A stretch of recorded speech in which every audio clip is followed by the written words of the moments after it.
Boa tarde, notícias de Coimbra em direto de Penacova. Temos connosco o Presidente da Câmara, Humberto Oliveira, para conversar um pouco aqui sobre a situação de Penacova, sobre a Covid e outros temas.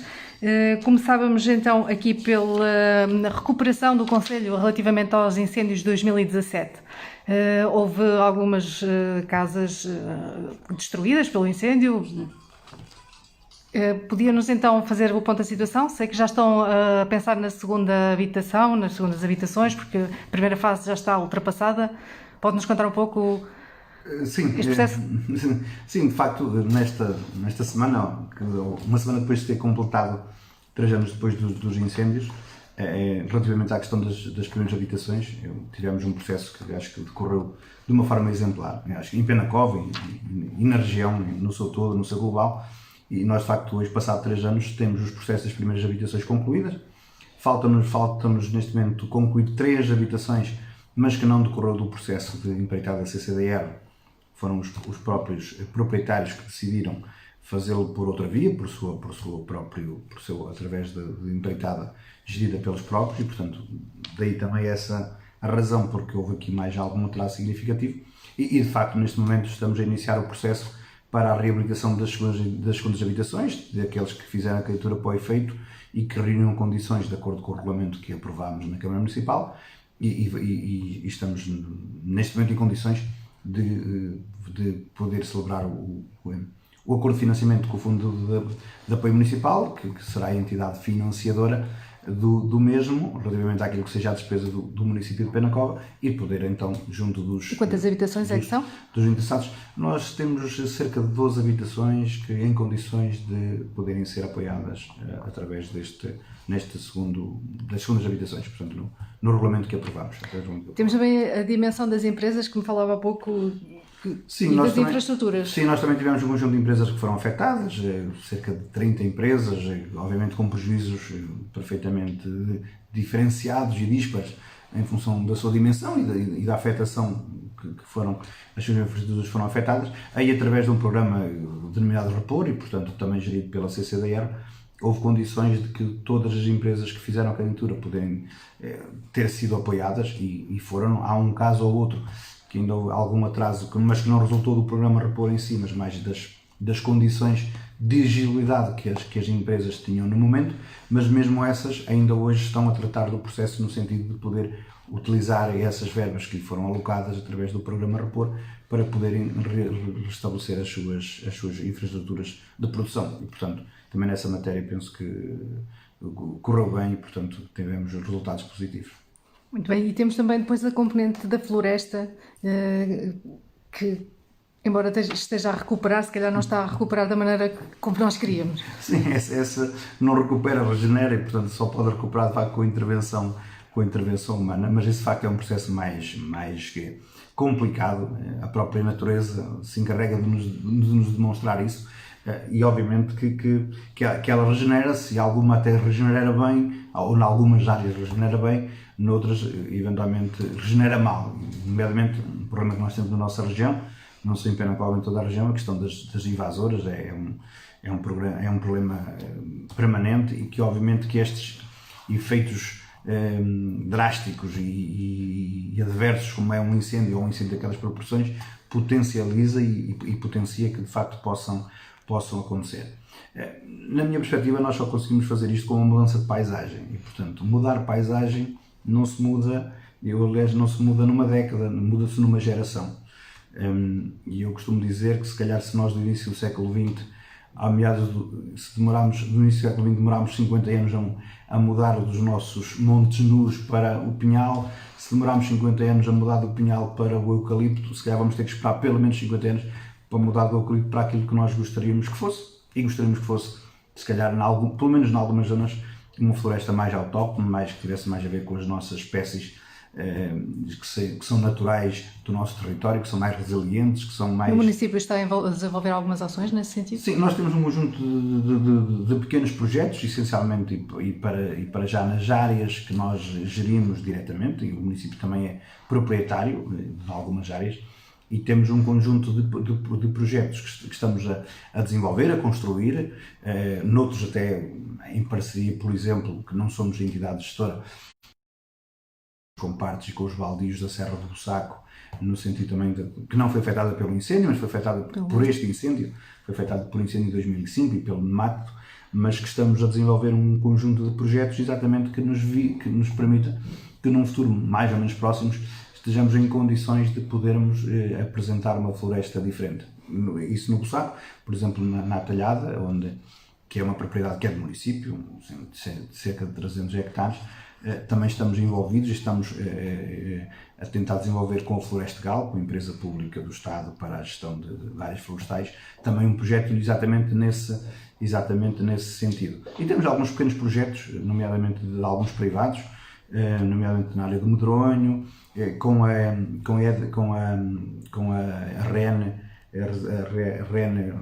as redes elétricas nacionais, que vão plantar cerca de 130 hectares de medronho no concelho de Penacova debaixo das suas linhas. Portanto, todos nós estamos aqui a tentar de alguma forma contribuir para isto mesmo que eu disse, para esta mudança de paisagem, que eu penso que é esta a única forma de nós conseguirmos de facto apresentar uma estrutura da nossa floresta diferente. Tudo o resto acho que é mais difícil, onde a propriedade for mais pequena, onde os proprietários sejam mais absentistas, acho que fica mais difícil. Mas o caminho faz caminhando e se calhar tem que demorar pelo menos uma geração para que isso possa acontecer, para que aquilo que nós gostaríamos que fosse hoje possa ser uma realidade. Muito bem, esse foi um dos problemas que afetou a região e Penacova, e temos agora também uma pandemia. Relativamente aqui ao concelho de Penacova, tivemos em setembro um surto. Como é que está agora a situação epidemiológica aqui no concelho e quais são as principais preocupações? Bom, de facto é verdade, nós desde o início de setembro até hoje tivemos quase o dobro dos casos que tínhamos tido até aí, e portanto houve aqui um aumentar, e parte deles de facto de um surto que ocorreu muito específico. Todos os casos que ocorreram depois de setembro não foram desse surto, houve outros contactos e outras cadeias de contacto que não essa, mas de facto os números vão aparecendo de vez em quando, e o que eu diria que, atendendo àquilo que é o cenário no país, é um cenário mais ou menos normal e natural, porque todos nós percebemos que há casos onde há locais onde há mais casos, outros há menos, e isso terá a ver exatamente com as cadeias de contacto que vão sendo estabelecidas. Obviamente que as nossas preocupações têm muito a ver de facto, com a convivência e sociedade que nós acabamos por ter, o convívio social que acabou por haver, seja por razões profissionais, por razões meramente sociais, e como nós sabemos que aquela abertura que aconteceu, diremos, depois do verão, ou antes ainda do verão, e que depois é verdade que fomos todos acabados por ir de férias, há um outro tipo de riscos, mas depois do regresso de férias, essa questão foi sendo... Também a preocupação com as escolas. Sim, pronto, e também depois, exatamente, depois é essa segunda parte, o facto das escolas depois de abrirem também há aqui um conjunto outro de tipo de contactos que quando as escolas estavam encerradas não havia o risco de existirem, e que isso provoca de facto alguma tensão da nossa parte. Só para dar um exemplo, por exemplo, nós recentemente tivemos um caso na escola em que através da delegada de saúde, que de facto aí faz um trabalho excepcional de rastreio e de tentar de confinamento, e tivemos turmas que foram testadas, foram uma turma pelo menos que foi testada, e portanto não tenho conhecimento que daí tenha existido nenhuma cadeia de contacto, mas podia ter existido normalmente, porque é natural que isso possa acontecer. Depois em Penacova também temos aqui um caso muito específico, que é a escola profissional, a escola Beira Agueira, porque tem muitos alunos deslocados, muitos alunos que de facto vivem aqui em comunidade em Penacova, e portanto tem aqui um caráter diferente daquele aluno que vive com a sua família, que ao fim do dia está na escola, mas que ao fim do dia vai para a sua casa, e portanto que restringe, diremos, o contacto social apenas durante o dia. E estes jovens não, como vivem cá em Penacova, vivem em comunidade, e portanto eles estão em permanente contacto. Mas já existe algum caso nessa comunidade? Nessa comunidade ainda não há casos confirmados, mas de facto há testes que estão a ser efetuados, porque há, diremos, possibilidades de poder existir, mas neste momento ainda não temos nenhum caso confirmado, mas pode... Portanto, a escola continua a funcionar sim, normalmente? A escola está a funcionar normalmente, a escola funciona normalmente, mas é o que eu digo, é uma situação que para nós que nos preocupa porque é permanente e, portanto, é diário e é daquela, e são 7 dias por semana, não é? As outras escolas, portanto, a escola pública, diremos assim, ainda tem esta vantagem que ao fim de semana, claro que não há o risco, no caso em concreto da escola profissional, os alunos estão cá permanentemente. Que tipo de apoio é que o município está a dar a estes alunos nesta altura em que têm que ficar mais confinados? Pronto, nós de facto aqui temos um trabalho com a escola permanente que queremos, ainda que queremos aprofundar, temos que aprofundar, exatamente porque é um dia-a-dia sempre permanente e de tensão que resulta desta permanência, portanto, numa vila que é pequena pela sua dimensão e que estes novos são recentes, estamos a falar por isso, estamos a falar do processo que começou há 4 ou 5 anos, porque muitos vêm dos PALOP, nomeadamente de São Tomé, de Cabo Verde. Portanto, nós aqui com a escola fazemos aqui um trabalho de articulação, no sentido de permitirmos que possam os alunos ter as condições mínimas de permanência em Penacova e que, de facto, também possam inserir-se na comunidade o mais facilmente possível. E neste contexto de pandemia, até esse aspecto também nos fica prejudicado, porque exatamente há um conjunto de atividades que gostaríamos de poder desenvolver e que nós não estamos a conseguir fazê-lo exatamente por esse facto. Pronto. Vamos acompanhando, vamos vendo, mas relativamente aos idosos, às pessoas mais velhas e aos lares do município? Não, nós neste momento dados? Eu acho que temos tido, eu costumo dizer que isto só se leva a 2 razões. Mérito e sorte. Portanto, temos tido o mérito de termos feito um trabalho entre todos e principalmente as IPSS, os seus dirigentes, os seus funcionários, os seus trabalhadores, têm de facto sido inexcedíveis, porque já duraram muitos meses, nós às vezes até perdemos a noção desse tempo, portanto, têm sido inexcedíveis na forma como têm trabalhado e temos tido a sorte de facto de ainda não ter entrado em nenhum lar. Portanto, neste momento não temos tido casos muito reduzidos dos casos que tivemos até agora, cerca de 80 dos positivos que tivemos até agora, desde o início do processo. Em relação aos lares, tivemos um caso ou outro que terá sido de pessoas... Relativamente aos casos ativos agora no município, os dados que têm? Neste momento nem lhe sei dizer, porque pronto, as pessoas vão recuperando e não lhe sei dizer, mas eventualmente podemos ter 7, 8, 9 casos, poderemos andar por essa ordem de grandeza. O que eu sei é que, pelo menos dos que eu conheci, daquele surto de setembro, portanto, todos esses, e há pessoas que demoram algum tempo, mas todos esses estão recuperados. Pronto, agora, tem-se periodicamente aparecido um caso por dia, 2 casos, e pronto, é natural que desses casos ainda a gente é de certeza absoluta. Mas não tem conhecimento de surtos? Não, neste momento de surtos, não. À data de hoje, surtos não temos. Não temos. Muito bem, passamos então agora para outro tema que também tem sido aqui tem movimentado bastante opiniões aqui em Penacova e na região, que é a APIN, o abastecimento de água e a faturação e todo este processo. Pode-nos fazer um ponto da situação? Sabemos que a Penacova está de saída da APIN. Qual é que é o plano B e o que é que implica esta saída? Sim, muito bem. Aproveitar também de facto esta oportunidade para algum esclarecimento à população. Pronto. Nós neste momento temos de facto um mandato da Assembleia Municipal por deliberação da Assembleia Municipal para tratarmos da saída da APIN e é isso que estamos a fazer. E posso só aqui em traços gerais, isto de facto é um processo muito complicado, muito complexo e portanto eventualmente com muitos pormenores, mas às vezes também se calhar pormenorizado mais pode até confundir. Vamos só tentar explicar de forma simples. Até pode confundir quem nos está a ouvir.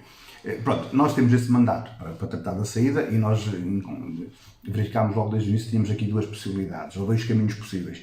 Por um lado, através de algum confronto jurídico que poderíamos fazer, ou por outro lado, tentar encontrar aqui uma negociação com a própria empresa.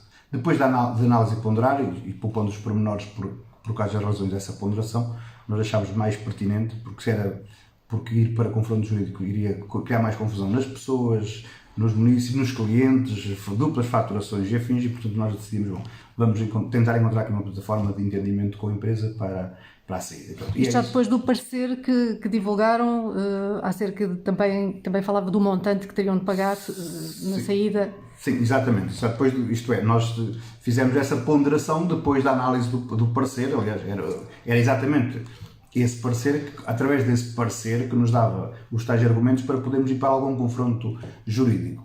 Que, como dizia o jurista que nos fez o parecer, não garante a vitória, mas temos aqui uma contenda jurídica interessante para fazer. Mas até porque não havia essa garantia de vitória, e isso demoraria com certeza, iríamos aqui colocar durante meses ou anos, eu até diria se calhar anos, em confronto e em confusão para com as pessoas. Nós achámos mais pertinente poder fazer uma negociação com a empresa, que está prevista, e portanto que está prevista no contrato de gestão delegada, está prevista essa possibilidade. Pronto. E é isso que nós estamos a tratar. Eu acho que nós neste momento temos as condições... Quando é que vai ser a próxima Assembleia Geral da APIN? Eu acho que neste mês vai haver uma Assembleia Geral. Eu não tenho bem a certeza, mas penso que sim. Que neste mês haverá uma Assembleia Geral. E portanto, e como eu estava a dizer, acho que neste momento temos todos os dados para podermos tomar a melhor decisão possível e para podermos ponderar a melhor decisão possível. Esta é uma competência da Assembleia Municipal, portanto a Assembleia Municipal é soberana, e, portanto, mas eu acho que há aqui três dimensões que nós temos que sempre que analisar ou que devemos analisar. Por um lado, a indemnização ou a potencial indemnização a pagar, se é que haverá lugar a pagar a indemnização, mas é um dos aspectos que temos que ponderar e avaliar. Por outro lado, a questão do tarifário que nós, quando sairmos, teremos que passar a praticar, e portanto para isso nós solicitámos um apoio técnico e construímos um trabalho e solicitámos um apoio técnico para poder fazer uma proposta daquilo que possa ser um tarifário. Significa então que as pessoas em Penacova não vão pagar o que pagavam anteriormente à APIN? Se a decisão for pela saída, e se fizermos a gestão direta, portanto, diretamente pelo município, aquela é uma proposta de tarifário, porque aquela ainda é uma proposta, não está aprovada, portanto tem que ir aos órgãos próprios, os órgãos próprios é a Câmara Municipal, e portanto, embora o tarifário tenha sido apresentado à Câmara Municipal, não foi sujeito a deliberação, até foi, pelo contrário, foi exatamente para que nós tenhamos a percepção do que é que estamos a falar e podemos apresentar sugestões, melhorias, e portanto é um documento, é um processo em aberto, e portanto, mas aquela é a proposta que aqui o grupo de trabalho chegou, atendendo às condicionantes técnicas e jurídicas que existem neste setor. Nós nunca podemos esquecer que este é um setor regulamentado, portanto é um setor que é como a comunicação social, como a energia elétrica e como outros tantos setores que tem um regulador que tem essa função de regular o mercado e regular a forma de funcionamento das entidades gestoras. E, portanto, perante essas regras, aquele é um tarifário possível, poderá andar um bocadinho para cima, um bocadinho para baixo, mas o preço da água vai subir, é isso que nos está a dizer? O preço da água vai subir, essa é algo que eu posso claramente dizer a todos aqueles que nos ouvem, isto é, o tempo de facto e também aqui desmistificar uma questão que nós às vezes também não ajudamos a desmistificar, e disse bem a Graça, que é o preço da água. Não? É que nós aqui não estamos a falar do preço da água, porque a água continua a ser baratíssima. Se o preço fosse só da água, é baratíssimo. É que nós aqui não estamos a falar da água, estamos a falar de três serviços. Estamos a falar da água, saneamento e recolha de resíduos sólidos. Portanto, quando vem a nossa fatura, se for de 20 euros, se for de 30 euros, se for de 50 euros, nós não estamos a pagar 50 euros de água, nós estamos a pagar 50 euros de água, da recolha de resíduos sólidos urbanos e do tratamento das águas residuais, portanto, do saneamento.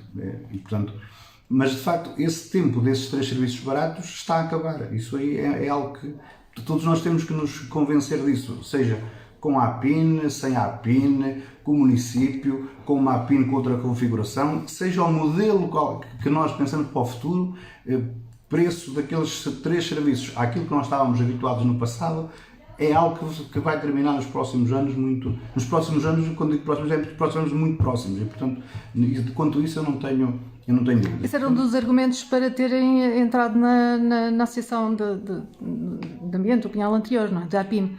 Pronto, não, a questão é que, bom, em relação ao tarifário, dizer, nós já tínhamos, antes da entrada na APIM, nós já tínhamos simulado no sentido de que já tínhamos solicitado um trabalho para definir um tarifário daquilo que seria o tarifário do município de Penacova, se continuássemos sozinhos. E esse tarifário tinha dado para domésticos, no caso dos não domésticos é o inverso, mas para domésticos, para a esmagadora maioria dos clientes, tinha dado preços superiores àqueles que a APIN praticou mesmo inicialmente, porque a APIN também, entretanto, fez um reajustamento nos seus tarifários. E tinha dado este tarifário, graças a alguns reajustamentos, que também não vale a pena estar agora aqui a explicar, mas alguns reajustamentos que fizemos, nomeadamente na estrutura de proveitos, permitiu puxar um bocadinho as tarifas para baixo. Mas estamos a falar sempre no mesmo nível de tarifas, isto é, não há para domésticos, nos domésticos, como digo, há uma diferença. O tarifário da APIN é mais agressivo do que a simulação do que o modelo que nós temos, digamos, do que a proposta que nós temos. Mas nos domésticos andamos na mesma ordem de grandeza relativamente à questão dos preços a praticar, seja o tarifário da APIN ou o tarifário daquele que nós praticaremos logo que assumamos a gestão direta da dimensão, da gestão dos 3 serviços. Mas pronto. Idealmente, qual é que seria então a perspectiva para as águas de Penacova? Seria associar-se a outro município? No futuro, eu acho que o futuro é isso é uma inevitabilidade, sejam estes municípios, sejam outros quaisquer, que ainda estão na nossa região sem estarem agregados, ainda existe um conjunto deles e, portanto, também não vale a pena estar aqui a pronunciá-los, porque todos nós, pelo menos quem estuda um bocadinho este assunto sabe quais são. Ainda temos aqui um conjunto de municípios, ainda há o município de Coimbra, por exemplo, que embora a sua gestão não seja gestão direta, é efetuada por uma empresa municipal, portanto, uma empresa do mesmo caráter da APIN, embora com a diferença, só com esta diferença, a APIN tem um conjunto de municípios que são acionistas. As Águas de Coimbra tem só um município acionista, que é o município de Coimbra, mas, por exemplo, o município de Coimbra ainda é um dos que neste momento não está em nenhum sistema agregado e pode, no futuro, vir a estar ou pretender vir a estar. E, portanto, pode ser uma possibilidade para nós. Portanto, qual é que seria a vantagem? Mas eu diria assim, no futuro, com certeza absoluta que estaremos agregados a alguém. Isto é, nós podemos agora sair da APIN, ter aqui um período de voltarmos a ter a gestão direta, mas não acredito, se me dissermos, e acredita que daqui a 10 anos, eu já estou aqui a pôr um prazo, e daqui a 10 anos o município de Penacova está a gerir o seu sistema sozinho? Não vai estar. Vai estar com alguém, seja a APIN ou outra APIN qualquer, pronto, se me permite assim esta expressão. Muito bem, ficamos então aqui com o panorama atual de Penacova, com o Presidente da Câmara, Humberto Oliveira.